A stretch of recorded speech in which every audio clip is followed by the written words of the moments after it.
A few weeks ago, I did an unboxing of the same strings that Jascha Heifetz used to play on, and that is the Tricolore strings, the full set.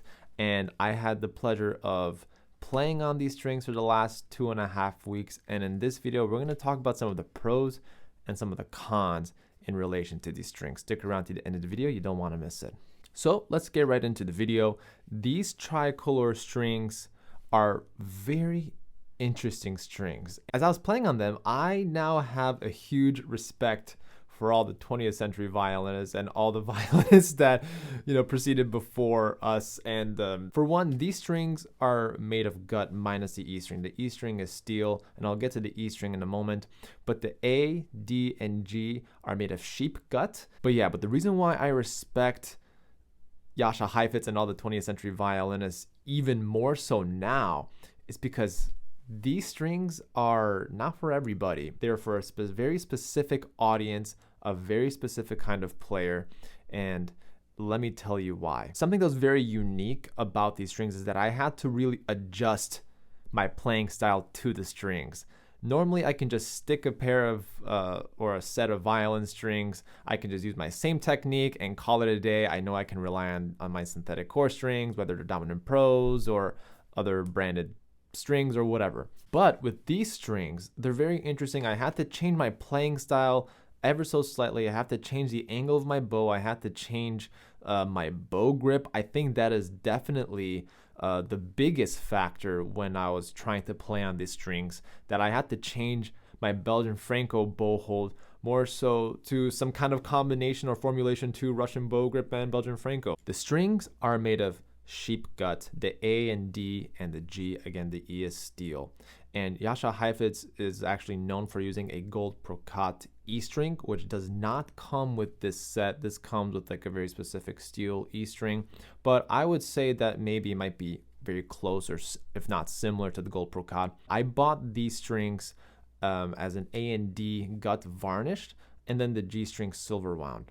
And if I were to buy these strings again, they do have an option for a silver wounded D string. For me personally, I would have done the D string silver wounded just because the string crossings would have been a little smoother and the color of the sound between the G and the D string would have matched a little bit more. I would have kept the A string as a regular varnish. That's the only type it comes in. I know that there are some people who choose Eudoxas or Olives for their string sets and who prefer the gut strings, but I think this set in particular does not come with a silver wounded A string. You have the option of buying the silver wounded D gut string separately. But if you want to buy a full set, you can get the D and A varnished, or you can get it unvarnished. I decided to get it varnished, and I don't know. I mean, they're very interesting strings. The pros of the string is that they are loud. They're very loud, and after doing a couple recordings of them for this video, I finally understand how Heifetz was able to get that very specific sound. There are stories of Heifetz, asking recorders to put the microphone as close to the violin as possible to get that really unique sound. And, having the strings right in my face and using the specific rosin and having these strings present on my violin, I got that grittiness sound. I got that very famous Heifetz recording sound that you would get in all of his recordings. I felt that under my ear. I heard that under my ear. What I also found interesting about the Tricolore strings is that they are a very warm string. Like if you're looking for warmth in your sound, these are a good fit. And I liked how warm the G string sound is. I liked how vibrant the A and the E were. As I said before though, I would probably switch over to the silver rounded D so that way it can match the color to the G string a little better. So what's interesting about this set of strings is that if you're a Baroque player, and you probably experience this all the time, where you have to make knots on the violin string. And you may notice right over here is that there is this little piece of leather attached to the knot, near the knot of the string. Now, there's a very specific reason for that.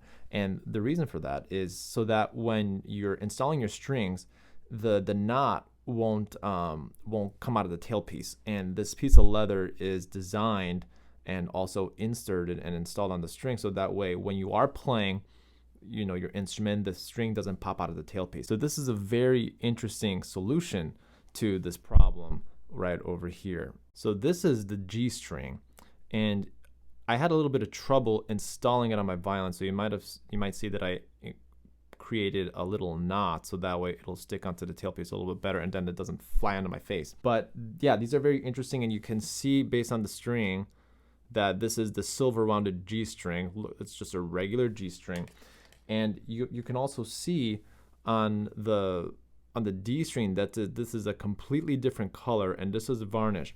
Now you may be asking yourself, is that different? Like, is the feeling different between a synthetic core string that's silver rounded and a gut string? Well, at first when I was playing on the A and D string that is varnished, the feeling was actually quite nice. It was comfortable. There was nothing crazy or different. I was just able to play my violin normally. But then the realization of gut string occurred to me. With the sheep gut stretches every once in a while, and they don't really last long, especially with the repertoire that is demanded at the 21st century violinist. That is definitely one of the cons when you are about to buy this string, is that the strings really stretch and the tuning stability is just not there. And that gives me a whole level of respect for all these violinists who had no choice but to play on gut strings, because the intonation is just a pain in the butt to have consistently throughout an entire piece. Like, I was trying to play some Bach, as you'll see in a moment, and the intonation, I couldn't finish the entire piece because my hand and my technique was not trained for that. So here's a look on some Bach that I performed for this video.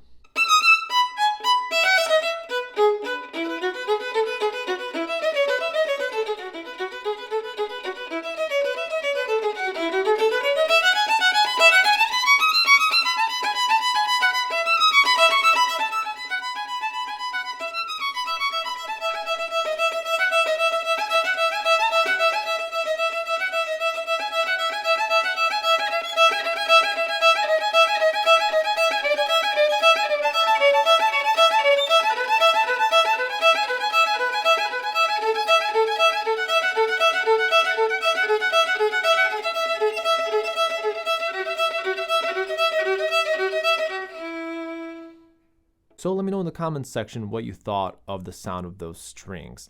And as I said before, I really had to adjust my playing to the strings, not vice versa.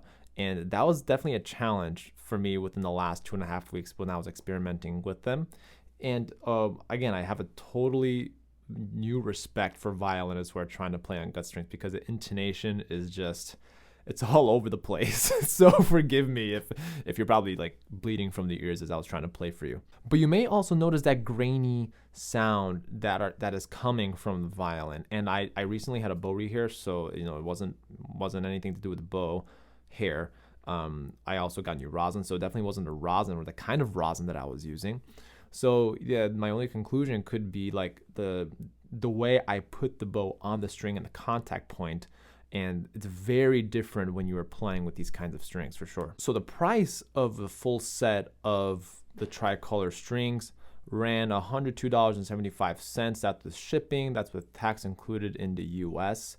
And are these strings worth it? Do you think they should be in the $100 range? They are competitively priced with other strings like the Dominant Pros, being around the $100 range. But they also have a lot of cons, for what's demanded out of the 21st century violinist. Because it is a gut string, you don't have the crazy stability that modern strings have.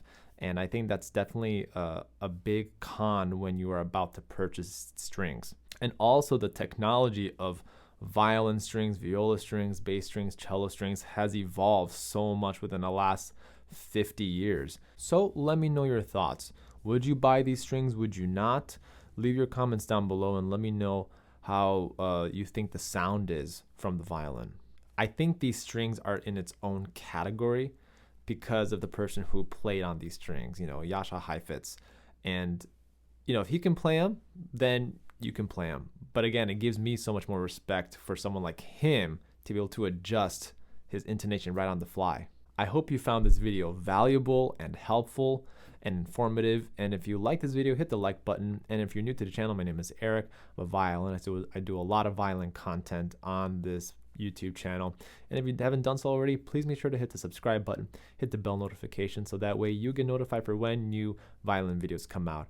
It helps me out as a content creator to provide more videos for you. Thanks again, and I'll see you in the next one.